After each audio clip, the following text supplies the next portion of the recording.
ଖଣ୍ଡଗିରି ଛକରୁ ଆପଣ ଆସିପାରିବେ ଆଉ ଆପଣ ନାଗା ବାବାଙ୍କ ମଠକୁ ଏଠି ଆମର ବସ୍ରୁ ଓହ୍ଲେଇକି ବରମୁଣ୍ଡାରେ ବି ଆସିପାରିବେ। ଖଣ୍ଡଗିରିରେ ନାଗା ବାବାଙ୍କ ମଠ ପଚାରିଲେ ସମସ୍ତେ କହିଦେବେ। ଖଣ୍ଡଗିରିରୁ ରୋଡ଼ ସାଇଡ଼ରେ ଏଇଟା ଏଇ ଆମ ମଠ ନାଗା ବାବାଙ୍କ ମଠ। ମଠ ଗେଟ୍ରେ ଲେଖା ହେଇଛି ଓମ୍ ଶ୍ରୀ ଗୁରୁ ମିଶନ ଓମ୍। ଏଇଠି ଦେଖିପାରୁଥିବେ ଆପଣମାନେ।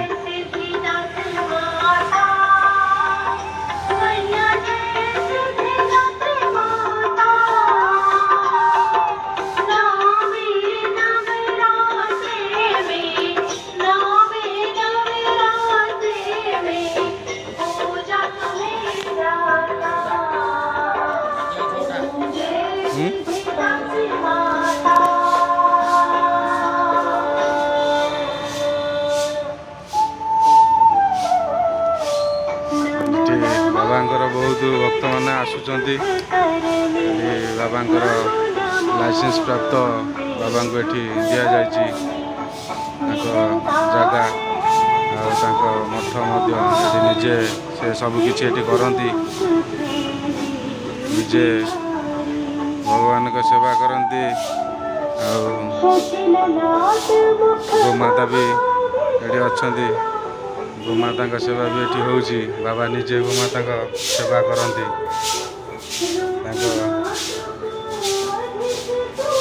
ଖାଇବା ପିଇବା ତାଙ୍କର ରହିବା ପାଇଁ ସ୍ୱତନ୍ତ୍ର ଗୋମାତାଙ୍କ ଘର ତିଆରି ହେଇଛି, ଗୁହାଳ। ଆପଣମାନେ ଦେଖିପାରୁଥିବେ ଖଣ୍ଡଗିରି ପାହାଡ଼ର ସାଇଡ଼ରେ ଆଉ ଆମର ମେନ୍ ରୋଡ଼ କରରେ ବାବାଙ୍କର ମଠ।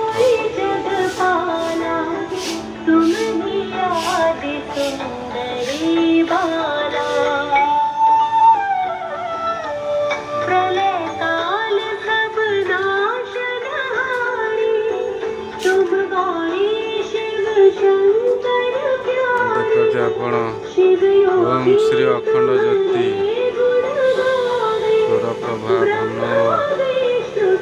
ଅସ୍ଥାୟୀ ମହାକାଳେଶ୍ୱର ମନ୍ଦିର ସ୍ଥାପିତ 18/2/2018 ଫାଗୁଣ ମାସ ଶୁକ୍ଳ ପକ୍ଷ ଓଡ଼ିଆ ରବିବାର ଖଣ୍ଡଗିରି ନାଗା ବାବା।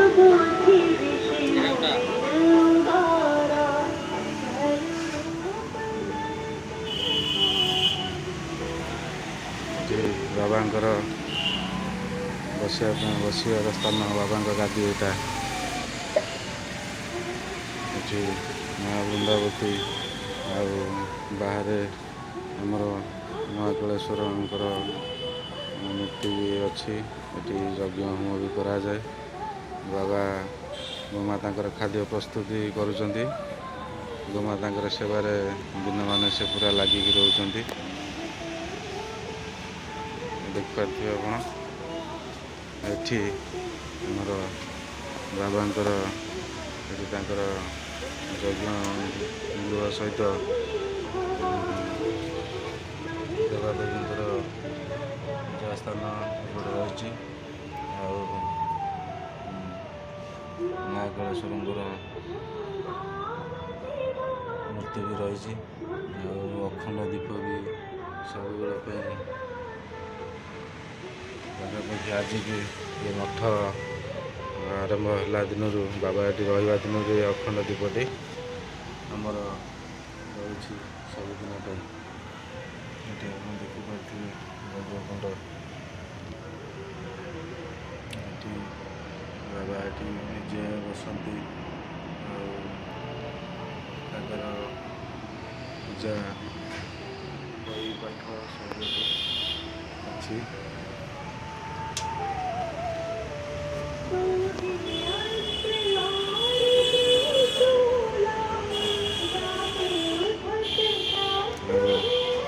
ଏଠି ଆମର ଯେଉଁମାନେ ଆସୁଛନ୍ତି ଭକ୍ତ ଯାତ୍ରୀମାନେ ତାଙ୍କର ରେଷ୍ଟ ରୁମ୍ ବି କରାଯାଇଛି। ଏଠି ଲାଇଟ୍ ଫ୍ୟାନ୍ ବ୍ୟବସ୍ଥା ବି ଅଛି। ଲାଟ୍ରିନ୍ ବାଥରୁମ୍ର ବ୍ୟବସ୍ଥା ବି ଅଛି। ଆପଣମାନେ ଯେତେବେଳେ ଚାହିଁବେ ଆସିବେ, ନାଗା ବାବାଙ୍କ ଦର୍ଶନ କରି ଆପଣଙ୍କ ସୁଖ ଦୁଃଖ ବିଚାର କରି ବାବାଙ୍କ ସହିତ କିଛି ସମୟ ବିତାଇ ଆସିକି ବି ଆପଣମାନେ ବୁଲାବୁଲି କରିକି ଯାଇପାରିବେ। ଆଉ ବାବା ବି ସେଥିପାଇଁ ବହୁତ ଖୁସି। ଭକ୍ତମାନେ ଆସିକି ତାଙ୍କ ପାଖରେ ବସା ଉଠା କରି କଥାବାର୍ତ୍ତା କରିକି ଭଲ ମନ୍ଦ ବିଚାର କରିକି ଗଲେ ବାବା ବି ଏଥିପ୍ରତି ବହୁତ ଖୁସି ହୁଅନ୍ତି। ବାବାଙ୍କର ଏହି ମନ୍ଦିରଟି ହନୁମାନ ମନ୍ଦିରଟି ଏବେ କିଛି ଦିନ ହେବ ପ୍ରତିଷ୍ଠା ହେଇଛି। ପଞ୍ଚମୁଖୀ ହନୁମାନ ଅଛନ୍ତି। ଏଠି ଦେଖିପାରୁଥିବେ ଛୋଟିଆ ମନ୍ଦିରଟେ ହେଇଛି। ଆଉ ଏଠି ଆମର ନିମ ଦାରୁ ଅଛି, ଯିଏକି ଭବିଷ୍ୟତରେ ପୁରୀ ଜଗନ୍ନାଥ ମନ୍ଦିରରେ ବି ନିମ ଗଛଟି ଦାରୁ ହେଇପାରେ। ଏଠି ମଠର ଆଗପଟ ଗେଟ୍ ଆପଣ ଦେଖୁଥିଲେ, ଏବେ ମଠର ପଛପଟ ଗେଟ୍ ଦେଖନ୍ତୁ। ତୁଳସୀ ଗଛ ଲାଗିଛି, ବହୁତ ପରିମାଣରେ ତୁଳସୀ ଗଛ ଏଠି ଲାଗିଛି ଆଗ ପଛ। ଏଠି ଆପଣ ଦେଖିପାରୁଥିବେ ବ୍ୟାକ୍ ସାଇଡ଼୍ରେ ଛୋଟିଆ ଝରକାଟି ଅଛି। ଏଠି ଆମର ଜଗିଆ କୁଣ୍ଡରୁ ସବୁବେଳେ ଦିନ ରାତି 24 ଘଣ୍ଟା ସେଠି ଆମର କିଛି ନା କିଛି ସେଠି ବାବା ତାଙ୍କର ସବୁବେଳେ ପାଇଁ ଏଇଭଳିଆ ଆମର ଯେଉଁ ଧୂଆଁ ଉଠେ, ଝୁଣା କର୍ପୂର ଯେଉଁ ବାସ୍ନାଟା ସବୁବେଳେ ଏଇଠି ଆସେ। ଏବେ ବି ହେଇ ସେ ନିଆଁ ଅଛି ତା ଦେହରେ, ଧୂଆଁ ଉଠୁଛି।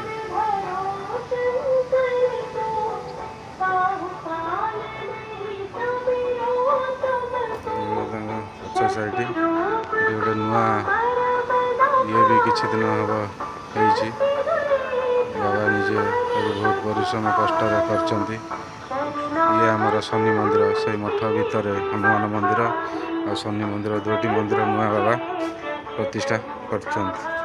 ଏଠି ଦେଖିପାରୁଥିବେ ଆପଣମାନେ ଶନି ମନ୍ଦିର, ଶନି ଠାକୁର ବି ଅଛନ୍ତି ଦେଖିପାରୁଥିବେ।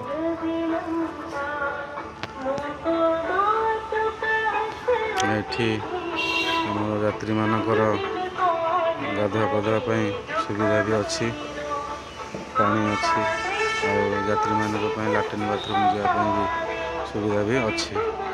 ଆପଣମାନେ ଯେବେ ବି ଚାହିଁବେ ଆପଣଙ୍କ ସୁଖ ଦୁଃଖ ବିଚାର କରିବା ପାଇଁ ଆପଣମାନେ ଆସି ଆମ ବାବାଙ୍କ ଆଶ୍ରମରେ ସବୁକିଛି ବୁଝିକି ଯାଇପାରିବେ। ମୁଁ ବି ବାବାଙ୍କର ଆଜକୁ ପ୍ରାୟ 5 ବର୍ଷ ହେବ ବାବାଙ୍କ କତିକି ଆସୁଛି, ଭଲ ମନ୍ଦ ବିଚାର କରୁଛି। ଆଉ ବାବା ତାଙ୍କ ଜ୍ଞାନ ବଳରେ ଯାହା ମୋତେ ସେ କହିଦେଉଛନ୍ତି ସେଇଟା ମୋର ସଫଳ ହେଉଛି, କେବେ ବିଫଳ ହେଇନାହିଁ। ଆଉ ଆଗରୁ ସଫଳ ହେଇଛି ବୋଲି ଆଜି ବି ଆସିଥିଲି। ଆଉ ବାବାଙ୍କ ପାଖରେ ପହଞ୍ଚିବା ପୂର୍ବରୁ, ବାବାଙ୍କ ସହିତ କଥା ହେବା ପୂର୍ବରୁ ଗୋଟେ କାମକୁ ଆମେ 2 ମାସ ହେଲା ଚେଷ୍ଟା କରୁଥିଲୁ, ହେଇପାରୁନଥିଲା। ବାବାଙ୍କ ଆଶ୍ରମରେ ଆସି ପହଞ୍ଚୁ ପହଞ୍ଚୁ କଲ୍ ଆସିଲା ଯେ ଯେଉଁ କାମ ପାଇଁ ଆମେ ଚେଷ୍ଟା କରିଥିଲୁ ସେ ହେଇଯାଇଛି ବୋଲି ବାବାଙ୍କୁ ବି ଖୁସିରେ ଜଣେଇଲି। ଆଉ ବାବାଙ୍କ କତିରୁ ବି ଆଉ କିଛି ନୂଆ କଥା ବି ବୁଝିବା ପାଇଁ ଆସିଛି, ଜାଣିବା ପାଇଁ ଆସିଛି। ସବୁ ସମସ୍ୟାର ଫଳାଫଳ ବାବା ଦିଅନ୍ତି, ଯଦି ନ ଦେଇ ହେବ ବି ସେ ତା'ର ପ୍ରତିକାର ବି କରିବା ପାଇଁ କୁହନ୍ତି। ଆଜି ବାବାଙ୍କ ସହିତ ଆମେ ପହଞ୍ଚିଥିଲୁ ଆଜି ସକାଳ 7ଟା ବେଳେ ଖଣ୍ଡଗିରି ନାଗା ମଠରେ। ବାବାଙ୍କର ଦୁର୍ଗା ପୂଜା ପାଇଁ, ନବରାତ୍ରି ପାଇଁ ମୌନି ରଖିଛନ୍ତି ବାବା। ଆଉ କଥା ହେଇପାରିଲୁ ନାହିଁ, କଥା ନ ହେଇପାରିଲେ ବି ବାବା ଆମକୁ ବହୁତ କଷ୍ଟରେ ଲିଖିତ ଆକାରରେ ଆମକୁ ବୁଝାଇ ଦେଲେ, ଲେଖା ଆକାରରେ। ଆଉ ବାବାଙ୍କ କତିକି ଆପଣ ଥରେ ଆସିଲେ ବି ବାବାଙ୍କ ହ୍ୱାଟ୍ସଆପ୍ ନମ୍ବର ବି ଆପଣ ପାଇପାରିବେ। ପାଇଲେ ବାବାଙ୍କ ସହିତ ଆପଣ ହ୍ୱାଟ୍ସଆପ୍ରେ ବି କଥାବାର୍ତ୍ତା ହେଇପାରିବେ। ଆଉ ଅତି ଏମର୍ଜେନ୍ସି କହିଲେ ଆସିପାରିବେ ବାବାଙ୍କ କତିକି। ବାବାଙ୍କ କତିକି ଆସିକି କଥା ହେଇକି ସବୁକିଛି ବୁଝି ଜାଣିପାରିବେ। ସବୁ ପ୍ରକାର ସୁବିଧା ଅଛି। ଯେତେ ଦିନ ଚାହିଁବେ ଆପଣ ଆସିକି ବି ଏଠି ରହିପାରିବେ, ବୁଲିପାରିବେ। ଦେଖିପାରୁଥିବେ ଆପଣମାନେ सैलरी आते ही खत्म हो जाती है तो समझ लो तुम्हारा राहु केतु और बुध बहुत कमजोर है। जब पैसा अट्रैक्ट होगा तभी तो शक्ति मिलती है। देखो पैसा कमाने के लिए मेहनत तो बहुत लोग करते हैं, पर क्या सभी लोग सफल हो पाते हैं? बिल्कुल।